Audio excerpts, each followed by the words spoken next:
আজ বানাবো ভাতের হাঁড়ি।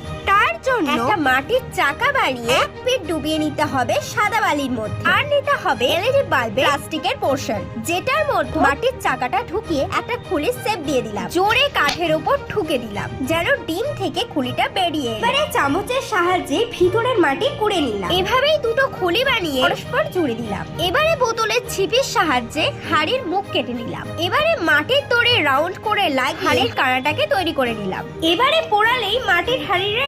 আজ বানাবো ভাতের হাঁড়ি। তার জন্য একটা মাটির চাকা বানিয়ে এক পিঠ ডুবিয়ে নিতে হবে সাদা বালির মধ্যে, আর নিতে হবে এলইডি বাল্বের প্লাস্টিকের পোর্শন, যেটার মধ্যে মাটির চাকাটা ঢুকিয়ে একটা খুলির শেপ দিয়ে দিলাম। জোরে কাঠের উপর ঠুকে দিলাম যেন ডিম থেকে খুলিটা বেরিয়ে এলো। এবারে চামচের সাহায্যে ভিতরের মাটি কুড়ে নিলাম। এভাবেই দুটো খুলি বানিয়ে পরস্পর জুড়ে দিলাম। এবারে বোতলের ছিপির সাহায্যে হাঁড়ির মুখ কেটে নিলাম। এবারে মাটির দড়ি রাউন্ড করে